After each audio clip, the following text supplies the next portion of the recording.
So if you're looking for a PDF highlighter, I've got one I want to share with you today that I recently came across, started testing out, and found both the pros, which a lot, and then one con that definitely want to share.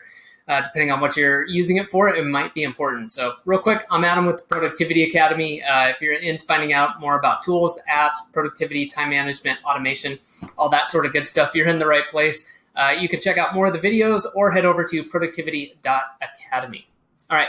Let's start talking about this. So the tool that I want to tell you about is Weava. So I hadn't personally used this before and just wanted to start off with their page so you can see a little bit about what they're saying about themselves. Definitely, looks like they're used more for the research side of things. But I came across them as just looking for something more dedicated than what I currently use, which is XODO. I think it's how you pronounce it, but XODO, which is a perfectly great tool, but was certainly interested in this. And it's basically a Chrome extension. And what you can do is highlight, make annotations on the highlights, and then review and edit anywhere. And then there are some paid kind of upgraded options, which I'm not going to get into. I'm interested in the free version. If I end up using it a lot, then I will certainly upgrade. And you can check out that stuff for yourself. So for the free version, they have a lot of functionality.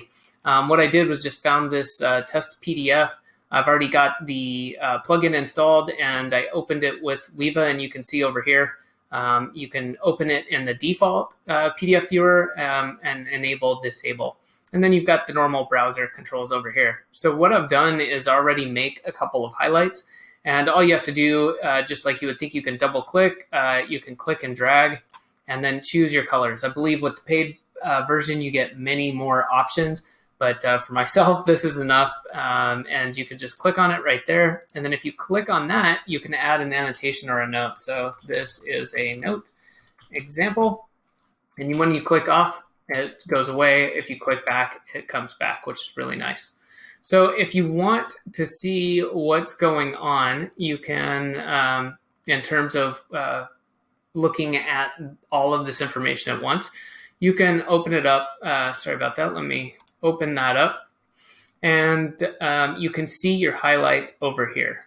All right, so don't show that again. Okay, so right here, you can see the highlights I've made, and just kind of random highlights, and then any notes I put on it. And if you wanted to, you could delete the note, and now that would no longer show up, right, when I click on it. But if I put that back, test note 2, and then we go and open it back up, you can see it showing up. Pretty handy. So pretty cool. You can also upload a PDF, or you can go to the dashboard. Okay, if you go to the dashboard, this is when you're logged in. Now you're actually at Weava. And what's going on here is where you can do some of the organizations. I'm not going to get into the folders and subfolders. That dives into some of the paid models. But you can quickly come in here and make some edits. You can click and expand, and basically you're kind of seeing the same thing as the toolbar. And then you can export, you can order things, you could upload additional PDFs.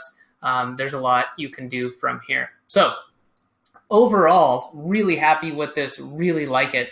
The one thing that I found was when I exported the test document I made at first with a couple highlights, I wanted to see if it worked with Readwise.